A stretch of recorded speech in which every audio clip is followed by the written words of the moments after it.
primer lugar, muchas gracias por la invitación.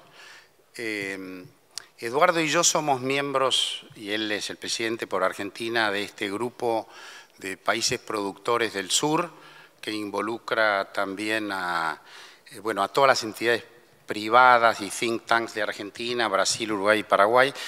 Y hemos venido trabajando. Yo voy a dar el marco de lo que es el escenario internacional y después Eduardo va a comentar un poco más en detalle cómo desde estos países del sur estamos tratando de organizarnos con una agenda para ver cómo enfrentamos ese escenario internacional. Yo voy a hacer referencia básicamente a 4 temas. ¿Cómo se inicia el siglo XXI? Con un escenario mucho más favorable al que tuvimos por décadas en el siglo pasado en relación a lo que es la producción y el comercio mundial de alimentos y en particular la incertidumbre alimentaria que se generó a principios de esos años. Voy a hacer una breve referencia a lo que implica eso en términos de oportunidades que se brindan y aparecían a principios de este siglo como alternativas para que la Argentina volviera a tener una etapa de crecimiento basado, pivoteando principalmente en el sector agroalimentario. Voy a hacer alguna referencia a los cambios que estamos teniendo en los últimos 3-4 años, que están replanteando un poco todo el escenario mundial, que van desde cambios específicamente en los temas productivos, pero mucho más allá que ello, que son los cambios de índole política y de relaciones económicas y comerciales en el mundo. Y finalmente mencionar, frente a este nuevo escenario, qué alternativas se plantean para la Argentina, es decir, en qué podemos trabajar desde Argentina y desde Mercosur en una agenda para ver cómo nos posicionamos mejor, cómo logramos algunas mejoras en distintos foros internacionales. Bueno, en cuanto al nuevo escenario, durante muchas décadas en el mundo había lo que llamamos una sobreoferta estructural de alimentos, es decir, la capacidad que tenía el mundo, basado en la innovación tecnológica, más en la incorporación de tierra y otros recursos, era mayor que el crecimiento de la demanda. Y entonces se daba de que en el mundo había guerras comerciales, el escenario de las décadas previas a este siglo era un escenario de altísima competencia entre países, subsidios, proteccionismo, inclusive un replanteo de la importancia que tenía la agricultura en el desarrollo económico mundial, y eso lo plantearon el Banco Mundial, el Fondo Monetario, el BID y cualquiera de los países también en sus estrategias de desarrollo. Bueno, eso cambió de una manera bastante notable a partir de este siglo. Y eso se da por la combinación de distintos factores que dan lugar a que, en lugar de que haya una incertidumbre en materia de si va a ser demanda, va a haber demanda suficiente para el aumento de producción, al revés, lo que llamamos un escenario de inseguridad alimentaria. Eso es el resultado de varios factores que influencian en este tema.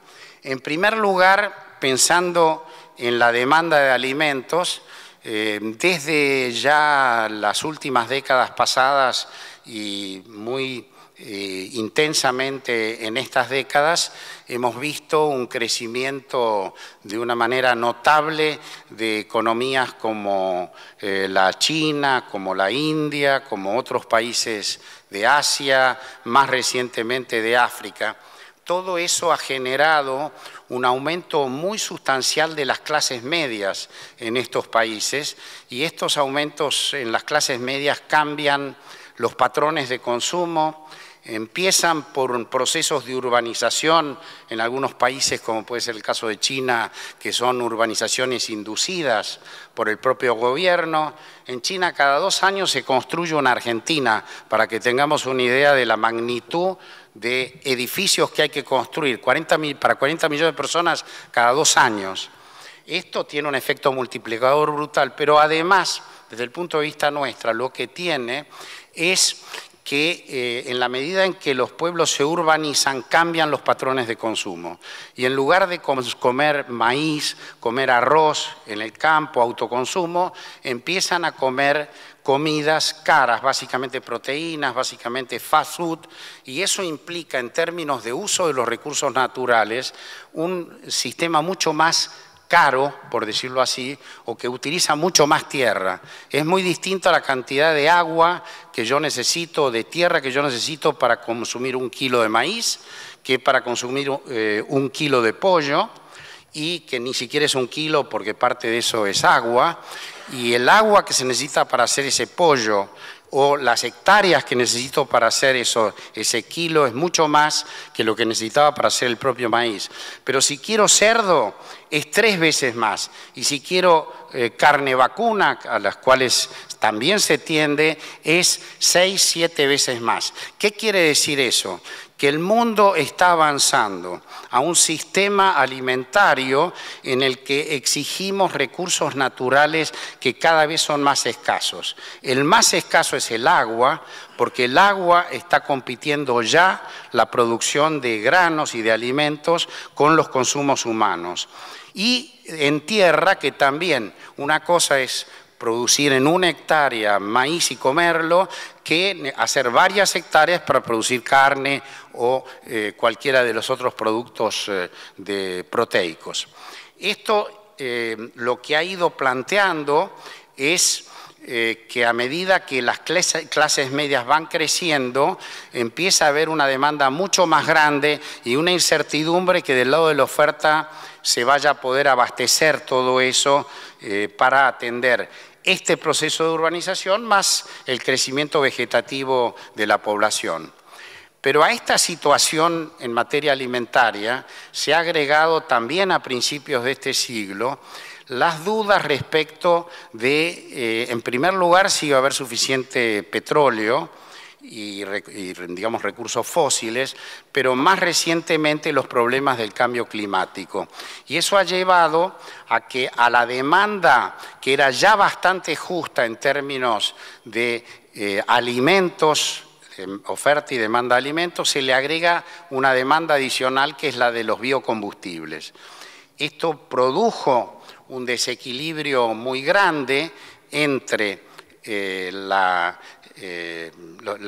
situación de producción a principios del siglo XXI, esto dio origen a que los stocks cayeran y a que los precios internacionales subieran.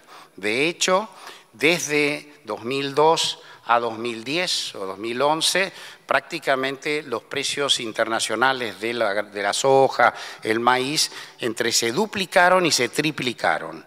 Y esto fue un cambio muy notable en el escenario y en el rol que puede cumplir la agricultura con un escenario de precios tan distinto como el que hemos tenido desde principios de este siglo.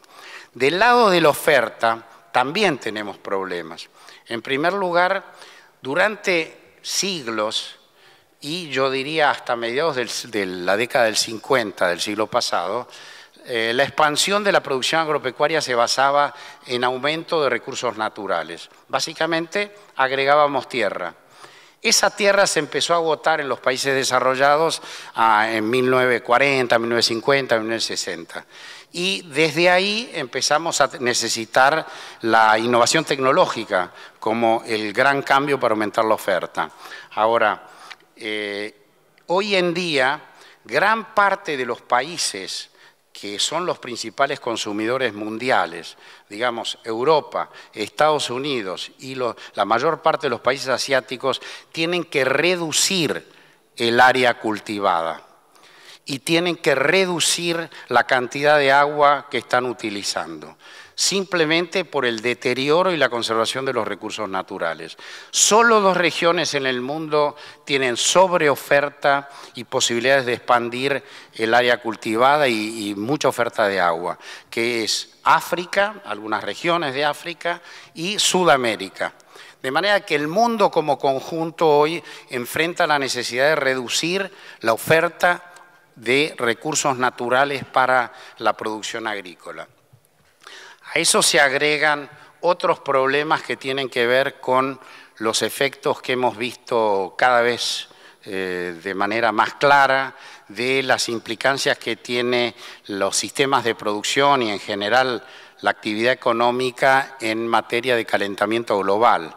De manera que hoy el problema del manejo de la agricultura en el mundo no es solo un problema relacionado a un uso responsable de los recursos naturales, sino además a un objetivo adicional que es tratar de evitar el calentamiento global. Estos dos desafíos implican cambios en los sistemas de producción en el mundo y limitaciones tecnológicas, porque los sistemas productivos actuales en gran medida están basados en modelos que no son sustentables en el tiempo y que afectan mucho el calentamiento global. De manera que hoy tenemos restricciones de recursos naturales, tenemos restricciones tecnológicas asociadas a los sistemas productivos. O sea, tenemos un escenario que independientemente de los problemas que vayamos a hablar después, de los problemas políticos y demás, tenemos un escenario que hacia los 20 o 30 o 50 años que vienen, sabemos que el mundo va a enfrentar dificultades para balancear el crecimiento de la demanda de las clases medias. Se estima que en unos 10, 15 años más, solamente en Asia va a haber alrededor de 500 millones de personas de clase media y la gente que ingresa a la clase media quiere consumir otro tipo de bienes y además se urbaniza. Y entonces eso es una seguridad, el mundo va a seguir avanzando en esa línea, de manera que la demanda de alimentos, así como, yo diría con algunas dudas, la de biocombustibles tradicionales, son demandas que las tenemos ahí y que siempre van a estar presionando sobre una disponibilidad de recursos que cada vez se plantea como un problema mayor. A estos temas, digamos, de balance entre oferta y demanda actual y potencial, se agrega otro problema. Durante bastante tiempo el petróleo sobraba y valía 20, 30 dólares. Hacia principios de este siglo, así como se empieza a replantear la disponibilidad de tierras y recursos naturales, aparece la incertidumbre relacionada con la disponibilidad de petróleo. Y entonces hace una década y media se empieza a plantear la estrategia de la utilización de sustitutos a partir de, por ejemplo, las distintas opciones que haya en materia de producción renovable. Una de las producciones renovables son los biocombustibles. Yo les decía que las dudas que tenemos es si estos biocombustibles no van a ser de alguna manera reemplazados en el futuro como combustibles y den lugar a lo que hoy aparece en el mundo como la gran transformación, que es lo que llamamos la bioeconomía, que es transformar esos biocombustibles o parte de los residuos de esos biocombustibles en bioplásticos y entrar en una economía mucho más circular en la cual la producción de biomasa en general y biocombustibles en particular, procesada en biorefinerías, va a reemplazar a la economía tradicional del petróleo. Este seguramente es un cambio y a lo mejor la duda que podamos tener si los biocombustibles van a ser rentables ahora que el petróleo bajó un poco, de todas maneras existen todas estas alternativas de agregado de valor, o sea, hay un mercado interesante también para el procesamiento de biocombustibles en el mundo. Algunos gráficos, no los voy a aburrir demasiado con esto. Cuando nos planteamos la necesidad de que hay que aumentar la producción mundial porque hay una demanda creciente del comercio mundial, uno empieza a mirar cuáles son los países que son los oferentes tradicionales con los que hemos competido. Y cuando miramos el principal exportador mundial, porque es gran reexportador, ¿no? Importa y exporta, es la Unión Europea. Pero si miramos las décadas sucesivas, la Unión Europea lo que ha ido haciendo es gradualmente disminuir sus exportaciones netas de alimentos. Nuestro gran competidor, que ya es exportador neto de alimentos, porque en el caso de la Unión Europea gran parte de eso es exportación intracomunitaria, importan y después reexportan. En el caso de Estados Unidos, que es exportador neto, de nuevo, cuando miramos qué ha pasado en las décadas sucesivas, nos encontramos de que gradualmente han ido participando en menor medida. La contracara de eso es el caso de Brasil, muy marcado, y Argentina, y es menos relevante la participación, pero Paraguay y Uruguay están en posiciones parecidas. También está creciendo mucho la producción en China o en India, pero lo que ellos producen no les alcanza para lo que ellos consumen, de manera de que en el escenario internacional nosotros estamos como los exportadores netos de alimentos que tienen una tendencia a crecer en las últimas décadas. Las tasas de crecimiento en un trabajo que hicimos hace algunos años justamente para el grupo GPS eran que el Mercosur había crecido a una tasa al doble de lo que crecía el mundo como promedio en materia de producción de los principales alimentos. Aquí tienen algunos trabajos que hemos hecho justamente sobre este tema, porque desde este grupo nosotros tratamos de participar en distintos foros internacionales para mostrar el potencial que tenemos en la región para resolver los problemas alimentarios del mundo.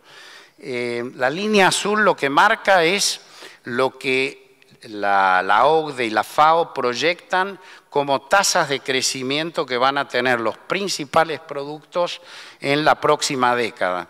Y las líneas verdes son los que va a crecer nuestra región. Es decir, lo que vemos ahí claramente es que nuestra producción va a crecer entre un 50 y un 100% más que lo que va a crecer el resto del mundo. Y eso se refleja también en el comercio. Gradualmente nuestra región va a ser la región que más va a tomar el crecimiento del comercio. Y si uno tratara de reflejar esto en términos de lo que va a pasar en el mundo, es el principal dinamismo va a estar en los países emergentes del sudeste de Asia y el principal dinamismo exportador va a estar del lado de los países de Sudamérica. Es decir, en buena medida, lo que pase en la alimentación mundial en términos de dinámica en los próximos 30 o 40 años va a depender de cuánto crece nuestra región y cuánto crece Asia. Y si bien las tendencias que se han planteado en algún momento de que Asia venía creciendo a tasas altísimas en su economía y además en su demanda, y hoy se habla de que esas tasas van a ser un poco menos ambiciosas. Las tasas altas eran más del 10%, ahora estamos preocupados porque China va a crecer al 6 o al 7%, India algo por el estilo. Es decir, para los términos internacionales estamos hablando de tasas muy altas y de crecimientos de las clases medias de estos países de una manera muy notable. Así que en definitiva hay muy buenas oportunidades para que la Argentina pueda y Mercosur puedan seguir creciendo en su oferta porque el mercado va a estar.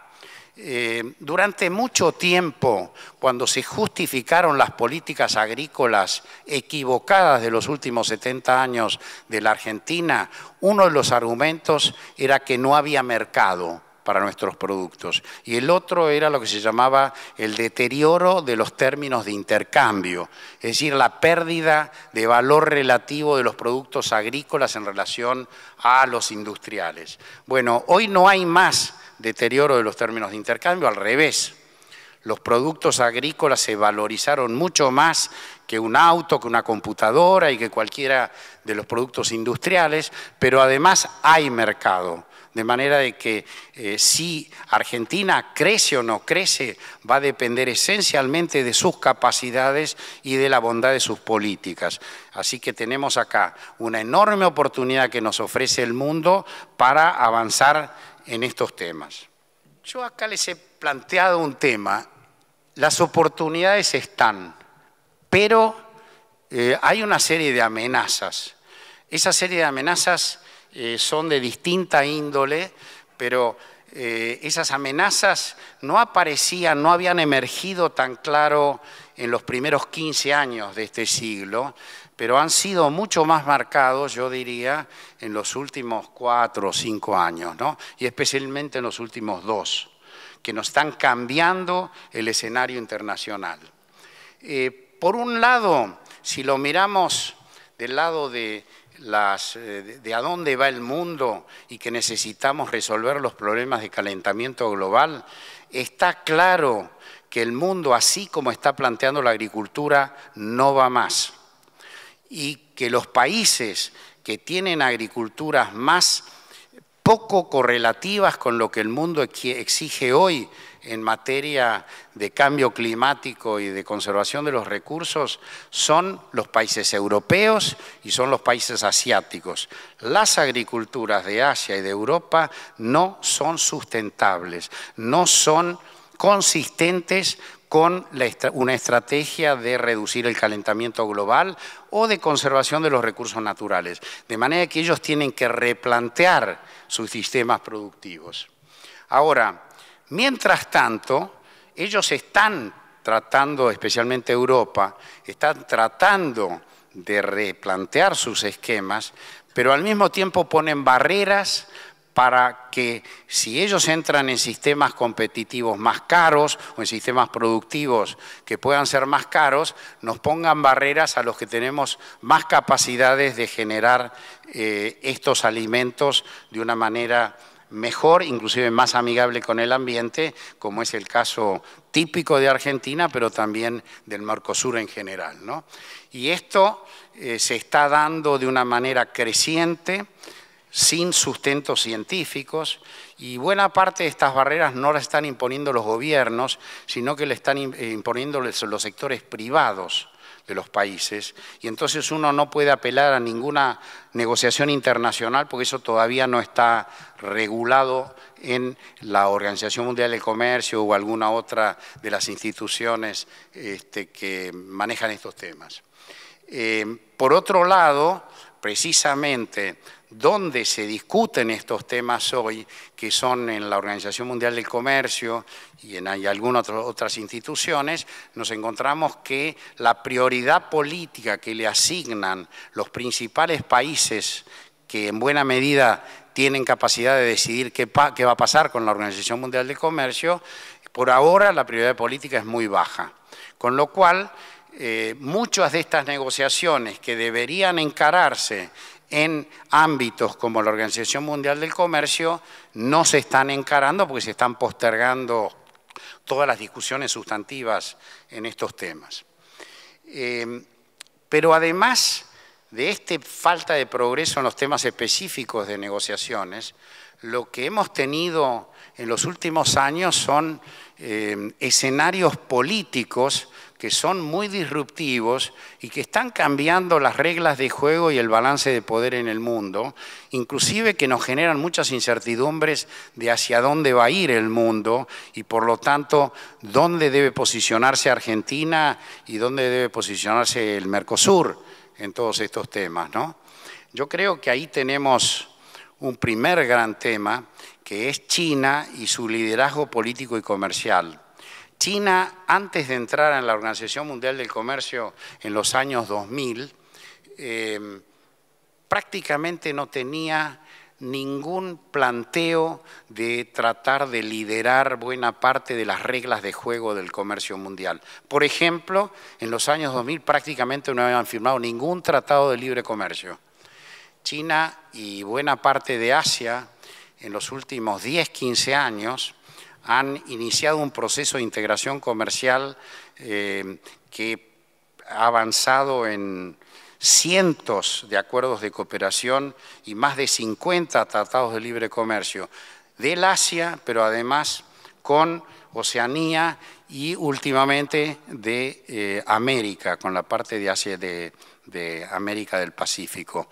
Porque China hoy claramente tiene una estrategia que va más allá de crecer al interior de su propio país, que es empezar a jugar en las grandes ligas en la definición de qué es la agenda mundial en materia de cambio climático. Lo hemos visto el otro día que se pusieron de acuerdo con los europeos para cuestionar la actitud de Trump en materia de cambio climático, pero uno lo ve en los distintos foros. Antes los chinos tenían una actitud pasiva, hoy los chinos tienen una actitud de liderazgo pivoteando en Asia y después en Asia y América, y ya obviamente integrados a Oceanía, Australia y Nueva Zelanda, con lo cual aparece China como un nuevo emergente. Nosotros con China no hemos negociado nada sustantivo más que pequeños protocolos en la materia. El otro tema es la gran incertidumbre que hay a nivel de la sociedad desarrollada en el mundo y que se refleja en hechos realmente sorprendentes, aunque a lo mejor no tan sorprendentes, que es la irrupción de Trump en Estados Unidos, el Brexit en Europa o en Inglaterra y todas las discusiones que hoy se están dando en Europa en general acerca del futuro, de lo que va a ser toda una nueva organización mundial en este sentido. Los riesgos que han habido de crisis en Europa, porque en Francia estuvimos a punto de ir a uno de los dos extremos también, y en España nos pasamos prácticamente 2 años sin gobierno y con también altísimas dudas de dónde terminaría, en qué populismo podía terminar el gobierno español. Y lo que estamos viendo es que hoy la agenda internacional está manejada con criterios que tienen bastante poco que ver con los criterios con los cuales nos manejamos en estos temas en los últimos 20 o 30 años. Y en muchos casos con un nivel de irracionalidad y de falta de una visión de largo plazo que realmente es preocupante. Así que en ese marco, nosotros hoy tenemos un escenario en el que tenemos dudas de cómo nos tenemos que insertar y quiénes son nuestros aliados y en qué medida esos aliados nos pueden ser de utilidad o no para esta nueva estrategia de inserción de la Argentina, ¿no? El otro tema no menor es todo lo que está pasando en África.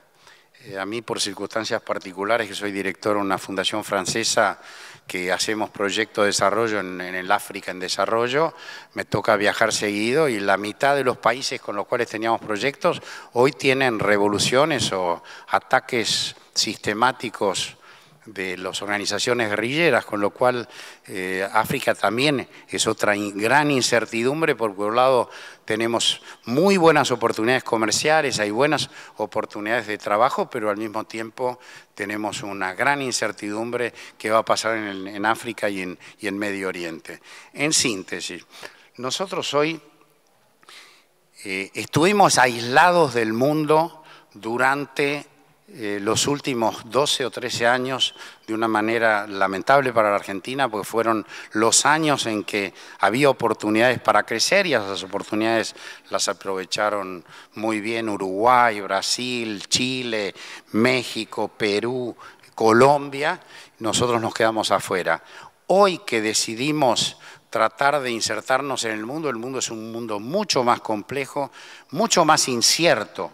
Todavía no tenemos muy en claro qué puede pasar en ese mundo y por lo tanto se nos plantean dificultades para definir una agenda internacional para la Argentina.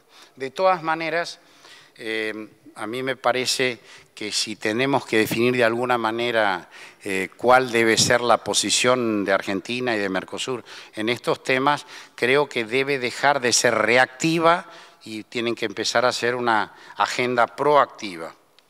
En este sentido, tenemos varios temas en la agenda mundial que nos pueden ayudar a definir esta estrategia proactiva. En primer lugar, en diciembre de este año vamos a tener una nueva reunión de la Organización Mundial del Comercio.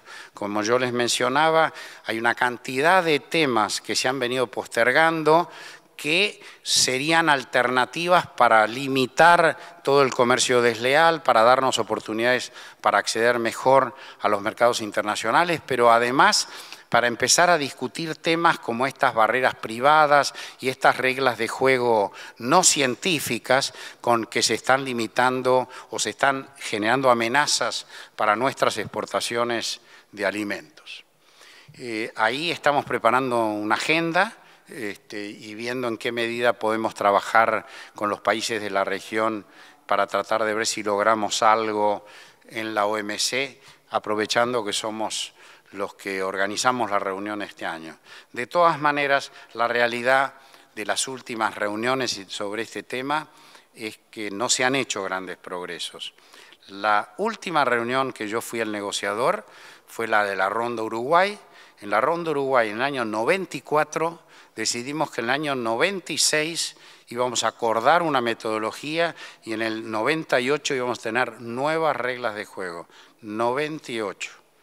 Hace 20 años que no hemos acordado la metodología de discusión para que tengamos una idea de lo que hemos logrado en concreto en la Organización Mundial del Comercio. Tenemos también, porque Argentina, desde que asumió el presidente Macri, ha sido reconocido en distintos foros, que también en el año 2018 nuestro país va a liderar el Grupo de los 20. El Grupo de los 20, este es el grupo de los 20 países de mayor importancia por algún motivo del mundo. Están los 8 más grandes, pero además estamos algunos países en desarrollo, como es el caso nuestro, en los cuales se discute la agenda de lo que se pretende desde estos 20 líderes que sea las políticas mundiales en todas las dimensiones. En la agenda del Grupo de los 20, si se tocan 9 temas, hay 4 o 5 que tienen que ver con el sector agropecuario. Por ejemplo, en esta agenda se discuten, así como los monetarios u otros temas, se discute qué va a pasar con los recursos naturales, política agropecuaria. ¿Qué va a pasar con el cambio climático? Política agropecuaria. ¿Qué va a pasar con la seguridad alimentaria mundial? Política agropecuaria. ¿Y qué va a pasar con el comercio mundial y todo lo que tiene que ver con eso? Y finalmente, ¿qué es lo que va a pasar con los biocombustibles o las bioenergías? De manera de que la agenda del G20 para nosotros también es una nueva oportunidad. Yo diría una oportunidad inclusive más interesante que la de la OMC, porque ahí podemos tratar de plantear una agenda de muchos otros, de estos otros temas que a veces en la OMC no se terminan de negociar. Ahora, frente a este escenario internacional hay otra cosa que también se nos plantea como un desafío nuevo. El Mercosur está casi muerto, pero nos hemos dado cuenta que tenemos que revitalizarlo. En este grupo el sector privado está tratando de recuperar al Mercosur y estamos viendo, sí, desde el sector privado, y ahora que el gobierno de Argentina y Brasil también han planteado una agenda para tratar de rescatar el Mercosur, estamos viendo qué podemos hacer nosotros en ese sentido. Y Latinoamérica es un mercado interesante donde tenemos tratados de libre comercio, donde podemos seguir expandiendo, de manera de que la primera etapa es tratar de ver qué podemos hacer en la región. Y finalmente, la última etapa es volver a retomar una agenda de negociaciones internacionales que han desarrollado todos nuestros competidores excepto el Mercosur. Y nosotros tenemos que replantear una agenda que incluya la conclusión de estas negociaciones con la Unión Europea, como lo planteó el presidente en estos días, pero además una agenda de integración con el Asia. Y eso implica empezar por los países de Latinoamérica que ya tienen una agenda, que es el caso de México, el caso de Chile, Perú y Colombia, ver cómo a partir de un diálogo e integración con ellos empezamos un proceso de integración con el gran mercado del futuro que son los países emergentes de Asia. Así que tenemos una agenda. Yo creo que esa agenda es una agenda muy ambiciosa que plantea muchos desafíos para el sector público y el sector privado. Nosotros, entre otras cosas, tenemos muy pocos equipos hoy, porque después de 12 años de no hacer nada en el gobierno en materia de negociaciones internacionales, tenemos debilidades institucionales y creo que la alianza público-privado para llevar adelante estas iniciativas es muy importante para el futuro de la Argentina. Es decir, hay oportunidades, pero tenemos muy grandes desafíos y, como dijo Tagore, hay que poner manos a la obra.